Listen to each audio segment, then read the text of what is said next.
Champions League music. It's fucking beautiful, isn't it? Hello, everyone. Welcome back to the Combat Podcast. If it's your first time here, we appreciate it. You're joining the Liverpool channel in these fucking dull bastard times where we're all miserable. But it's a change of competition. We've got a new lease of life because the Reds are back in Europe, as the show suggests. I've got Matt Ramirez, I've got Tim, and I've got Mick Moran with me as well. They are in our little box seats. They're the posh ones today. The boys are in the box seats, which we will fix for next time. Technical troubles, hence the 2 minutes late. Mick, I'll come to you first. Liverpool against German opposition. RB Leipzig, they are no pushovers. They are currently second in the Bundesliga, only 4 points behind Bayern Munich. Obviously, there's lots to talk about, but your initial thoughts, are you just made up that with the Champions League back? Yeah, that's my initial thoughts. We touched on in the last pod. It's nice to have a change of scenery, not worry about Premier League games, and hopefully have a new lease of life. Like, good news, like Klopp done a boss press conference today. Van Dijk's back on Merseyside doing his treatment. Keita looks like he's back in full training, albeit he won't be available tomorrow. So it's a bit of good news. And then I also loved fucking Mo Salah's tweet as well. I think it was yesterday, wasn't it? So yeah. Even little things like that can make you happy. So I'm pumped for this one. I'm not gonna lie. Superb, mate. Matt, we watched Klopp's press conference this afternoon. The boss was sort of upbeat in a little bit of a way. It seems like he's not really asked about the shit that was going on yesterday in terms of the rumours flying around that he's leaving and stuff like that. He was just sort of, I'm taking no notice of it. And I thought Henderson was brilliant in his press conference as well, where he said that, and the fact that he loved the Alisson and Robbo fight as well. He thought that was quite funny. But I think Klopp is just, it's the support that we've given him was needed. And I know he didn't want to say it, but he obviously was very, very grateful, even more than what he let on about it. But again, we've just got to get behind the boss and the team, haven't we, tomorrow?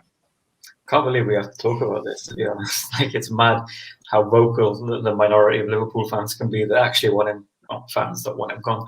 I mean, look at where we were when Klopp joined us. Look at where we are now.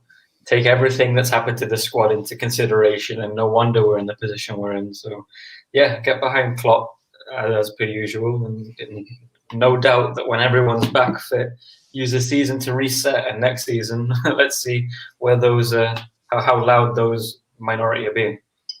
Yeah, it's a good point of that, mate. Tim, obviously it's Champions League knockout stages. There's no more group stage now. It's right into the business part of it now, which is what we love. And this is where the excitement really starts to begin, especially with home and away legs. And I'll put them in inverted commas and fucking brackets or whatever, a line through, underline, bold, italics, Times New Roman, because we don't know if we're going to be playing the fucking second leg at Anfield, do we? So, RB Leipzig, Tim, thoughts? Are you nervous? Because decent side? Yeah, they are a decent side, and they've probably been the second best team in the Bundesliga behind Bayern Munich, and they've had a couple of big games with them that have been really quite close. So, they've shown that they can run with the top teams, even though they're missing the likes of Werner this year. They're a side that's coming in form. They've won 5, drawn 1, lost 2 of since the turn of 2021 even, sorry. So, this isn't a side that's going to come in and just kind of like fold over because it's Liverpool, and they've seen what kind of form we're in and the state of our squad, and they're going to come into this game and expect to blow us off the field with all due respect to Liverpool. So yeah, no, it's a really good point, mate. And what we've got to remember, gents, as well, is we've seen Leipzig already in the Champions League this season against English opposition. They got battered by United 5-0 in October, but then obviously the win against United at 3-2 in December knocked Manchester United out of the Champions League. And they're no slouches, are they, Matt? At the end of the day, they've got some really, really good players. Angelino is now with them permanently now, which is a good signing for them. We all know about Upamecano and his talent at the back. Obviously, we know now he's going to go to Bayern Munich. And then obviously the goalkeeper, Peter Glasky, has been one of the best players that they've ever had, and obviously former Liverpool player. So even though we should be happy that it's a different competition, there's still a bit of nerves there, isn't there, Matthew? Yeah. I mean, when you're coming up against a side, I think they got to the semis or the quarters of the Champions League last year. They got further than we did. Semis, yeah. So they're not to be snuffed at all. I've been hearing a lot of chat about how people are less nervous because you can't exactly sit back in the Champions League. You have to go for it. But I mean, that's the blueprint for beating Liverpool. Their defense is decently solid. So I was all week been thinking, okay, it'll be a slug for slug sort of thing. But if Leipzig use their heads, don't go into this as they went against United the first time, then they're more dangerous than people I think are letting on. Yeah, Mick, when we look at the Leipzig as an opposition in terms of where we're playing, obviously we've got to go to Budapest to play it. Do you think that's going to have any of a factor? Because of obviously what happened last season when the Champions League was all played at neutral ground. Do you think that'll be any form of a factor for either side? I don't think so. I just think it's going to be, I mean, we do thrive on having home matches, obviously, with a full packed house, and that always has an effect in all of our Champions League campaigns that we've had, that I can remember since I was a kid anyway. So the fact that we're not going to have that in the home game, it looks like it will be a factor. But in terms of this one, I don't think it's like the boys have said, they're going to want to attack us. They're going to have looked at our previous games. We've lost 3 in a row. I believe they've won their last 3.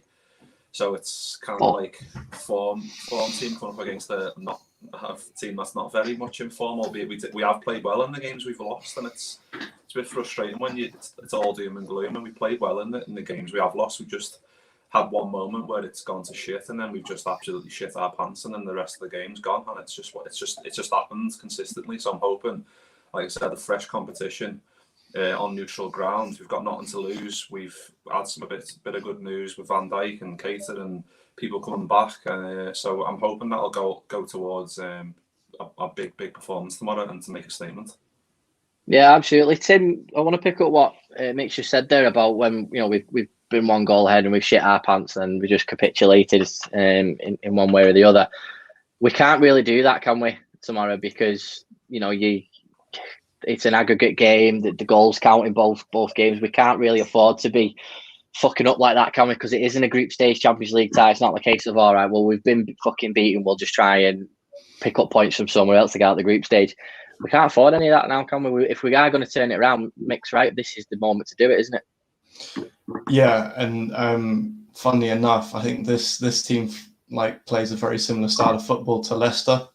I think that when you give them the ball, they're very good with it, but they're more comfortable on the counter-attack, and hopefully we don't see anything like this weekend again. But at the same time, this is a team that will do exactly that if we give them the opportunity. So, yeah, it's going to be interesting. It would be nice to see Liverpool come out and throw the kitchen sink at them and just, get back to goal-scoring ways, even if we do concede a couple. But I think an all-important away goal will be crucial in this tie, because fingers crossed we get to play at Anfield, but we might not. So it might be crucial that we have an advantage going back to wherever we're going to be playing the second leg. Yeah, Matt, it's so funny, isn't it, the way it's worked out in terms of restrictions and COVID yet again playing a fucking part. You just think that you're getting somewhere and it's not. Would you, Matt, there was a bit of a debate, wasn't it, for the knockout stages of whether it was going to go back to what it was in Lisbon last year, with just everybody in one place and just having a neutral venue, at the end of the season. But obviously that can't work out again. How do you feel on the fact that we're playing, in a neutral venue for the first leg and possibly a neutral venue for the second leg? I think it's mad that someone could get knocked out on away goals having played in neutral venues in both occasions. Yeah, it's mad, isn't it? Yeah, it's just what we're dealing with, I suppose. I mean, playing in an empty stadium is kind of neutral anyway. The whole fear of Anfield is the crowd. We seem to have struggled more at home than away this season, so this might do us some good, to be fair. Both are in neutral venues, then it could benefit Liverpool massively. Unfortunately, yeah, no, I'd be saying that. Mick, I want to give you this one that 1892 Reds podcast just put in, and thanks for joining us this afternoon, mate. How crucial is the away goal now compared to other years with confidence levels? To get a huge result tomorrow will give us so much confidence into the Everton game. Mick, it could be a score draw tomorrow, which obviously I think everybody would, a lot of Liverpool fans would take, given the current circumstance, would say, oh, fuck it, let's just take a score draw. Let's get them away goals going back to Anfield or Hampden Park or wherever the fucking hell we're going to be playing this bloody game. Confidence is key. If we can get a win against Leipzig, a very good Leipzig side, it can do us some good going into the derby, can't it?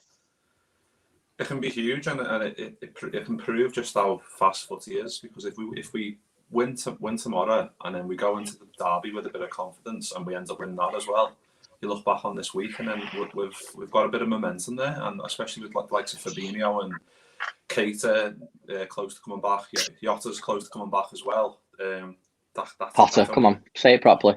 Diogo Jota. Coming back, that's only. It's only good, isn't it? I'm spending too much time with these lads, aren't I? Fucking hell. Nothing wrong with that. Like I said, we've not played badly in the games we've been losing. It's just frustrating in the manner that we keep doing it, where we haven't got that resilience, especially in defence. I think it's the 17th partnership in 24 games at centre half, and the game's all about partnership. So if you haven't got that there, and we rely on it so much, then I'm afraid it's a bit more difficult to win football matches, and that's what's proven to be the case at the moment. But like I said, fresh competition, and we can go there with a bit of impetus. And Klopp gave us a bit of a rallying cry today about all this shit about him leaving, and he was like, I'm not going anywhere. I can separate me private and me personal and me work and life, and I'm a grown man, don't worry about me. If we can go and make a statement there, and then especially go and bring an Everton to Anfield, especially after that game at Goodison where we should have won it, and Thiago and Van Dijk both got injured, I think team talk sorted. You go and show these cunts that we want to prove that last game at Goodison wasn't a true reflection of the game. So I can't wait to just hope tomorrow is a big one, because we need to make a bit of a statement, especially having to bring them back to wherever we bring them back to. So we need a good result tomorrow, definitely. We do. Even if it's a loss, even if it's a loss by a goal, say it's 2-1 or a 3-2 like 1892, as you said there, it's not that big of a deal, because then you've got another game to turn it around. And we've seen it loads of times in the Champions League over the years since Liverpool have always been able to turn around those deficits. But Tim, when we look at Leipzig, they played really well at the weekend, and then they've had the chance to rest a few pieces. But they're going to be missing Forberg, Henriks, and Lehmer. They're all three of them are injured with the knee injuries as well. So it's sort of like a bloody theme at the minute. Justin Kluivert's a doubt as well with his ankle, but they have managed to rest the captain. They've managed to rest the main striker, Alex Soloff. Tyler Adams didn't play much of the game as well, and he's obviously a threat. And obviously there's Ibra Konate that Liverpool have been interested in as well, and they've all had rest at the weekend as well. So they are really, really focused on this, because they've taken some really real encouragement for getting to the semis last year. They want to make a go of this again, don't they? Yeah, I mean, and you can't blame them. I think they've got a solid squad. I mean, they seem to have a capability to step up their game against bigger sides. They play really, really, really well on the counter-attack. They've got really kind of pacey wings, and Kluivert's a danger if he is going to be in the team. Yeah, I mean, this is a team that is going to come out and throw absolutely everything at Liverpool, and they strongly believe going into the side, especially with our 8 to 10 or however many players we're going to have out for this game that we're going to have out. They believe that they're going to have a better side, that they're going to be the better team, that they're going to play the better football, and despite it being away from home for them, it's away from home for us too. So this is a Leipzig team that expects them to come out with all the confidence in the world and look to absolutely put this tie to bed in the first game here. Matt, do you echo what Tim's saying there? Yeah, they're dangerous, and as well, like they've got, similar to Liverpool, they've got threat from wide as well. Angelino's got 8 goals and 11 assists so far this season from left back.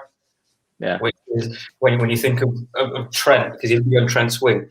Trent defensively is going to need some help, because they're not stupid. Nagelsmann's a good manager. They are going to probably double up on our right flank, and if Henderson's playing at centre back again, that means whoever's on the right flank in midfield is going to have to put a shift in. Ideally, this is the game that I'd want Fabi and Hendo back in the midfield, but that's probably not going to happen. And the only probably bit of decent news is that Kabak's played him before. Yeah, he was on the end of a 4-0 defeat when they played, but I suppose Leipzig are brilliant, and Schalke's defeat wasn't just solely down to Kabak. But we're going to have to get at them, because although I think they'll be a bit more pragmatic in their play, they will definitely look to get at us, and hopefully the front three can get some goals and get some confidence before Everton. Yeah, I agree, Mick. Dev's up and ready again this morning, as usual, because Dev's just a legend. And he's put, they play a nominal 3-5-2 that can shift in any given moment. This changes at any moment to either a passive 4-3-3, an attacking 2-3-5, nice, or a defensive 5-3-2. A long ball to Salah is the way to combat Red Bull Leipzig. Do you agree with that? I mean, obviously, it's a really good in-depth analysis there from Dev. So Dev's just a legend for that. I appreciate that, mate. But it seems like the long ball has been working recently for Salah, doesn't it? In terms of that's how we should be playing, really. Yeah, well, there was a couple against Leicester, wasn't there, where Hendo pulls out a few worldies and Salah gets in behind goal and should score, really, in that chance he had when he should have buried it. But yeah, it's always worked for us. If you've got someone back there who's just replying to a comment. You keep talking. Oh, sorry. I was thinking, what the fuck's going on? I thought you were going to rip your shirt off or something. You fucking wish I would. You fucking wish I would, sunshine. I thought you were trying to 20-year anniversary of a Roma game, innit? So I thought that's why you were pulling that out. It is. We'll talk about that in a minute. Yeah, it's on my notes. It's in my notes. It's always on. We just need to be good. That's why we miss Van Dijk and Gomez, because they're so good at it. And obviously having Henderson back there, that's one positive, because he has got that range of passing that can cut teams open like that. So yeah, I agree with Dev. It could be a good option, especially if they try and press as high. They can do it all they want, but them long balls out to Salah and Mane are always on every time. So do it, you pal. Yeah, and it's worked before because 1890 we played against teams like Atalanta, who played a back 3-5. Salah and Mane in behind will be enjoying that luxury. Absolutely spot on there. One thing that Ben's just put in, which I think we need to talk about, because we might as well we'll bring this into talking about the lineup and stuff like that. But I just want to touch on this before we lose it in the comments. Thiago in or out then, fellas? Let's be honest, he's been poor, hasn't he, lately? So I'm not touching this Thiago thing again, because I got my ass tickled last year about Thiago. So I'm just going to leave it to you three to talk about it, and I'm going to go to Tim first. You tackle this one here. I would fully expect him to be in the side. I would honestly put him in the number 8 role. I think that he could be crucial in creating attack. I would play him with Gini and Jones. I think that they're really, really good at holding the ball and kind of recycling possession, and both of them kind of do a semblance of a job of what Fabinho did when he stepped into the midfield. Yeah, I mean, I don't understand what the criticism is. Like, yeah, he's had a couple of bad. He's had a couple of bad. He's had a couple of bad games. What are you going to do? Like, he's not playing with a top class. This isn't the Liverpool he came in and expected to play. This isn't the level of team that he's played on for the last 10 years of his career. Like, you can't come in and he's played a month now and criticize the guy that he's destroying the club, because he's just not. So let's give him a wash. Let's give him this season to adapt to Premier League football. All right, and then when he's playing with a front three that's in form and a defense behind him that he's not having to constantly worry about, then we can judge what effect he's having on the club. But for me, if he's fit, he's healthy, he's still one of the best midfielders in the world. You stick him in the side. Yeah, no, I agree with that, mate. But also, for what Ben's saying, Matt, I think that Thiago is a cherry on top of the cake type footballer. Do you know what I mean? When all the layers are there that work perfectly in unison, and then he's the cherry on top of the cake, we're just like, oh, that was a nice finish. You know what I mean? Stuff like that. Now, I get where Ben's coming from, because Thiago has come on against Leicester, give away that free kick. He's quite rash in his tackles and stuff like that. He hasn't really been the player that we've said, but, where do you see with it? Is it what Tim is saying, is the fact that because he hasn't been in a settled side? Or do world-class players play really, really well no matter what side they're playing in? I think you need the side as well. It's 11 aside, it's not one-on-one. The thing is, we haven't seen Thiago play in the team that he was meant to play in, if that makes sense. If you look when Fabi came in, when Robo came in, now all world-class players and probably the best in their positions, but they took months to bed into the squad. We didn't see them because they were getting used to the system. And I fully believe that we would have seen the same with Thiago, but we've had to play him because there's no one else. Everyone got crocked. Yeah. He's supposed to play in a midfield. Always, I fully believe he's brought to play with Henderson, Henderson and Fabinho, and he hasn't had the opportunity to do that. So, True. of course, he's going to sort of stand out. One, doesn't know the system, and secondly, he hasn't got the complementary players around him that he would have had. I'd still go with him. I think, yes, we haven't seen the best of him, but I don't think that's all down to him. Like I said, there's other factors. And in a game like this, where it's going to be a bit open, because then they're not going to completely lock up. When it's going to be a bit open and we need someone cute and clever in the midfield, then who better than Thiago to have in there? It could be the point that turns his, probably we have to say this already, but turns his Liverpool career and shuts some people up. Because the amount of people that have just made a foregone conclusion on Thiago and been like, that's it. It's crazy to think how excited we were for him, but we're not giving him the time. Mick, where do you sit on it? Mick, hello. Yeah, like I mean, I sort of. Am I? You hear me? Yeah, I got you, mate. Yeah. I thought what Henderson today said in his interview was quite pointed. He said like Thiago still needs to learn to how we play, and I thought that was quite a good that's what he needs to do. He's only like Matt said, he's only just came in. There's usually like a grace period for someone to learn the ropes and learn where to be. But then also on the flip side, that he is one of the best midfielders in the world, so you kind of expect it a bit quicker. But I think that our midfield is so key and there's so many elements to it that it's not going to happen overnight. You can see he's really keen. He's always flying in for tackles, albeit a bit fucking too recklessly and giving away free kicks and whatever else around the box, which is really annoying. But that can get you can needle that out of his game a little bit when we've got a better backline to supplement that, because he's running back towards his goal way too often at the moment, way more often than he should be. And that's why I think we're seeing him as the 8 or the 10 suits him a lot better. But the more players we've got in the squad tomorrow, or in the start 11, I should say, that have played against Leipzig last year, i.e. Kabak and Thiago, the better it's going to be, because they know what we're going to face in reality. So no, he's got to start tomorrow, and it is mad the way people are questioning him. Like, I understand what Ben's saying in terms of he's not set the world alight, but the team's just not functioning in the same way at the moment, and that'll only happen when it is. Yeah, no, really, really good point, mate. And I know you don't like people talking bad about your boyfriend. I wouldn't, like that talking about other people. So I get where you're coming from. But Dan's back as well, mate. He's put in, I wouldn't start Thiago, needs to be proactive and press well in an organised manner, with the emphasis being on turning possession over. He gives away too many fouls that will allow Leipzig to retain the ball. Well, yeah, I sort of agree with Dan a little bit there, but I'm not, I hate Thiago, don't I? You know what I mean? But no, if we don't start Thiago, that means Ox starts.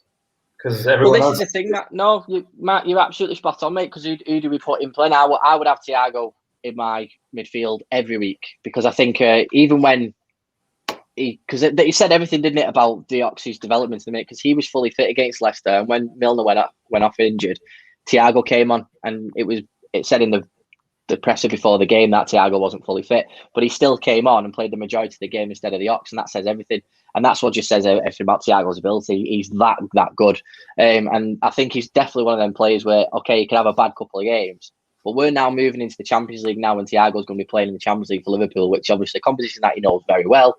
It's going to be a different type of game for him in terms of playing against the German opposition that he's used to. I think he'll relish it tomorrow. I think Thiago plays tomorrow, and I just think we're going to end up talking about him in such a positive light tomorrow, and I can't wait to see him play in it as well. 1892, they've said they'd have Jones in midfield. So, Tim, just if you could pick your lineup for me now, mate. Does Alisson start in goal, Tim?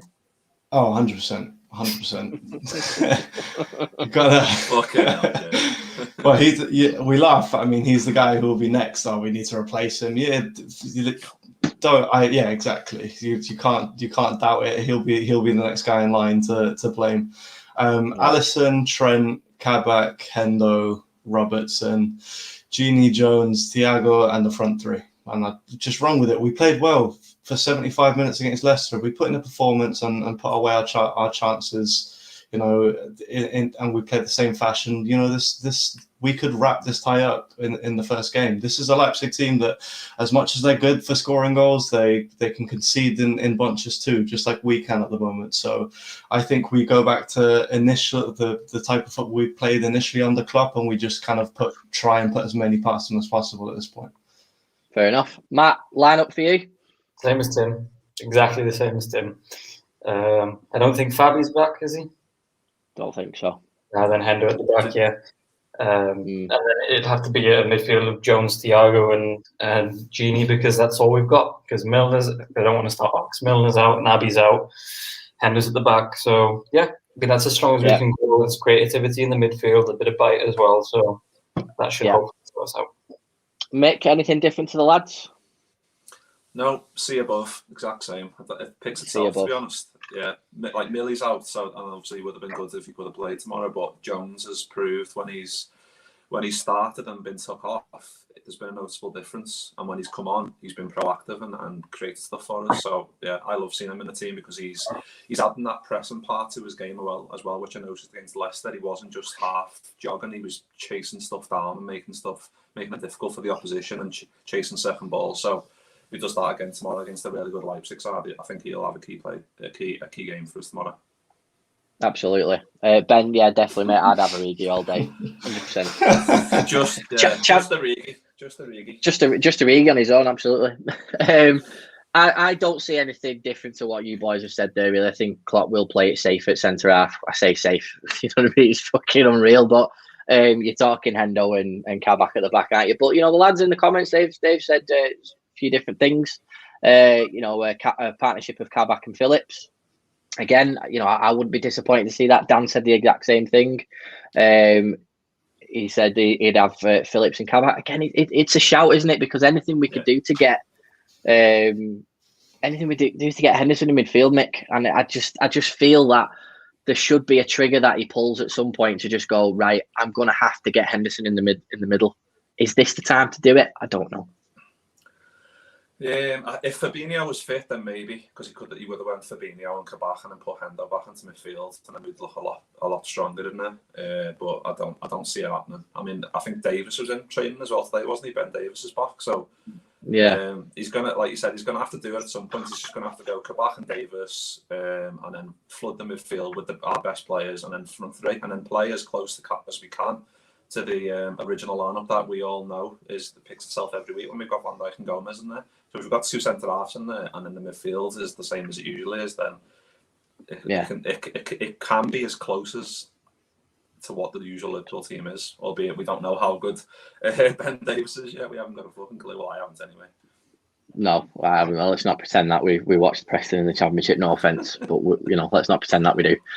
But Tim, I would be buzzing if we had Kabak and Phillips, or we'd have Kabak and Davies at the back tomorrow. I really would. I think it'd be fucking. I'd be like, yeah, fucking is right, Klopp. You fucking do that. You know what I mean? I would love that, but I think because Kabak and Henderson played at the weekend together, I think it's a partnership, right? Well, they've already played together once. Let's just carry it on. They'll know each other's game a little bit.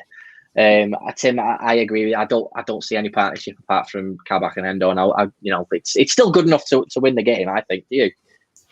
Yeah, 100%. Like we've brought up, we've played good football with, well, obviously that partnership, but with the Hendo and Phillips partnership as well. And we haven't exactly deserved to lose games for massive spells of them. But obviously we then lapse for 10, 15 minutes, and we've got a habit of folding at the moment. My problem with the Kabak and Phillips thing is that I would probably introduce it after this week of football. This is two huge games where you don't really want to lose, because for me, if we end up playing Kabak and Phillips and it goes very, very right, and they end up being a very, very solid partnership, then brilliant. But if it comes at the expense of 5 goals tomorrow night at Leipzig, or a 4-0 defeat or a 4-1 defeat to Everton at the weekend, then you start to kind of look at Klopp and go, well, you had Hendo there. Whereas if it was to West Brom, or I'm not sure anyone know who we have after Everton? Sheffield United. There you go.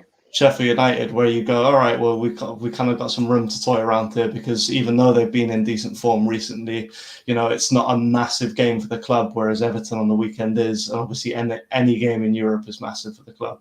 So for me, I think you stick to your guns, you play with what's been working for spells in games, and kind of you just play it safe at this point, because the Champions League is the one thing we have left where we could realistically lift that trophy this year. So. Well, that's, to be fair, mate, that's a really good way into coming into the final bit. I just want to put in what Dan just said, because that's a really good point. It's 2 legs. Might as well go with Phillips and Kabak, see how it goes, in my opinion. Can rectify a negative result in the return leg, which hopefully have even more options. But yeah, it's a really good point, that. It really is. And again, especially, you just... Go on. Sorry, Jay. Especially because I think the second leg of the Leipzig game's 10th of March, so we might have Hotterboss by then. Yeah. So... Stick him at centre. Probably do a fucking good job, mate. Probably fucking keep us a clean sheet and still bang a hat trick in against Leipzig at home /home away. Don't know. Home and away. Everyone used to watch that. No, me neither. Shit. Just before it was shit. I'm going to ask you a question now, and then we're going to talk about a subject, and then we'll come back to the question. I'll let you think of it, and probably people in the comments will give it away anyway. But Liverpool's first ever Champions League campaign was the 2001-2002 season. Obviously not European Cup, I know that. I'm just keeping it Champions League, last 20 years. Who was the first team we played in a knockout 2-legged affair in the Champions League when it was renamed the Champions League? So you can have a think about that. Or does anybody want to hazard a guess right now? The blank stares on your faces. Matt, I'm not expecting you to know it, because I think you were about 1, or you were about 10 months old when this happened. But it was a German. It was a German team, hence the question. Much in Gladbach or something. No, we did play them, but that was in the final in '77. No, it wasn't Roma. Even though that is it's a nice anniversary of Michael Owen scoring 2 goals in that kit. It wasn't Roma. Go on. 1860 Munich. No, it's not, mate. No, it's not Dortmund either. No, it's not Dortmund. I think I've got it, Jay. I think I've got it. Is it Leverkusen? Go on, lad. Yeah, I've just seen your eyes go to the right, so you've obviously just Googled it. That's absolutely fine. As long as we've got there, that's absolutely fine. That's absolutely fine. I remember. But Dan's got it spot on as well with Leverkusen, and Ben's got it as well with Leverkusen as well. Yeah, so interesting. We won 1-0 in the first leg, and the scoreline in the second leg is 4-2, but doesn't tell the fucking full story, because we should have fucking got through to the semis against United, and I reckon we could have got to the final. But watch the highlights; it'll fucking tell you the story that you need. But yeah, well done, boys, to people that cheated fudging me. Yeah. So, last question before we sign off. I just want to talk about your hopes and expectations for this Champions League season. Obviously, everybody wants number 7. We all want to be chanting. We won it 7 times in Istanbul. We won it 7 times. Realistically, given the fact that the way we're playing at the minute, but how do you feel about going into this Champions League season? Would you be satisfied with getting to the semis? Would you be satisfied with getting to the quarters? Or do you think, you know what, no, fuck it.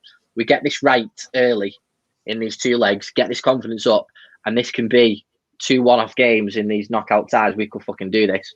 And I'm going to throw that at Matthew.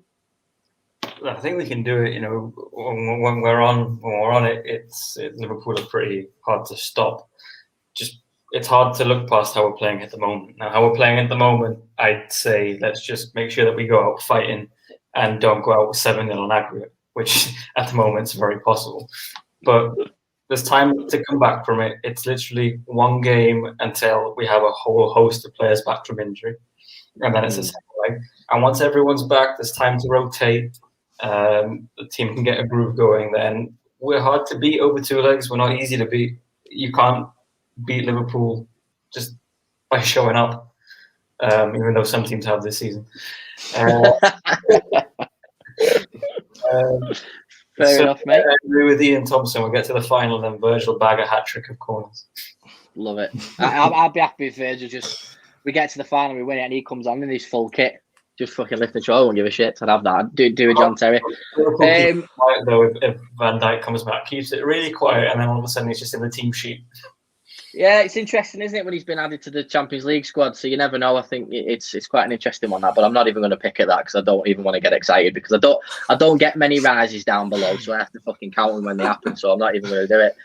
Tim, Matthew has kept us on a real positive there, Tim. So don't let us down. So come on, keep us on that positivity ride. Come on, what we doing this season, Champions League, lad? I actually think that we'll be really good in the Champions League. I think that the counter to, first of all, I think we're past playing our worst football now. I think we went through a spell where we couldn't attack or defend. I think we're past that. I think that the Leicester game, despite the 3-1 kind of loss, if you remove 8 minutes of that game, we win that game. So for me, I think that we make a really good run at a final here. I think that it's going to be tough. But I think that you find that in European competitions, teams don't tend to want to sit back and play counter-attacking football, the likes of Tottenham. It takes balls to do that because it can go so wrong.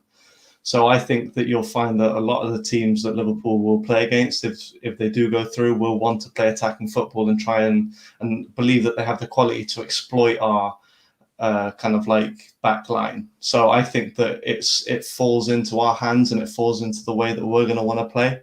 And I think that if we find our form, that we'll be a really dangerous team in this competition, that we could really kind of push it and maybe win our 7th in Istanbul. Fair enough. Mick, come on, finish us off strong, lad. Are we all talking shit here, being too positive? No, we're not. Cool. Thanks for that, Mick. Nice one, yeah. Cheers. Yeah. I'm just looking at my phone again, cheating again. I'm just looking at the semi-final first leg, 27th of April, and the second leg's this 4th of May. Van Dijk could be back in the squad for at least the second leg of that, which just makes me so. No, it's stop it, Michael. I echo what Tim said. Like that, we can be like that old fucking cliche, a wounded animal, and people will think we're there for the taking, which we have been. Last couple of games, we've been under pressure and we make mistakes. Then that breeds more mistakes at the moment. But if we get a bit of momentum in this competition, there's no reason why, with Hotta coming back into the team, Kate come back into the team, Fabinho come back into the team, there's absolutely no fucking reason we can't go very, very far in this competition. I hope we do. Yeah, that's a really, really good point, mate. Yeah, I love that. Love the positivity from all three of you there, and I echo everything that you've just said. I love this competition so much. I love the fucking music. I love everything about it. I love the football, the fact we've won it 6 times. Where's that fucking comment gone? Where's that? This. I love this. Look at this. I can see that being written on posters and everything and on the fucking bus and everything. I love that. Fucking Ben, you best fucking copyright that now, lad, and just see what happens there with that. Ben Priest is back and says, are you guys doing a post show? It helps the PTSD. We absolutely will be doing one, mate. We definitely will be doing the team news, and we're doing it after as well. And I've made like a nice little Kabak video for you as well with his new song. So I'm going to debut that in the team news or afterwards, depending if he plays well. I was going to do it after the Leicester game, but I didn't even want to fucking exist after the Leicester game, so it really doesn't matter anymore. Yeah, so listen, we appreciate everyone that's joined us today. We really appreciate it. 1892, thanks for Dev. Good morning, mate. Once again, waking up and this is the first thing you're doing is being with us. We appreciate it. Tomo's back again. We appreciate it, mate, all the time. Ben Priest is joining us, and you know what? I think that was a really good chat in the comments as well. And obviously, thanks to you boys as well for joining us again. We appreciate it. Busy lives and all that sort of shit. We're doing a show at 5 o'clock. That's never fucking happened for us. I love it. So yeah, we'll be watching the game tomorrow. We'll be there for the team news, and we'll be there after the show as well. Again, thanks to everybody who joined us, and yeah, see you tomorrow. Up the fucking Reds.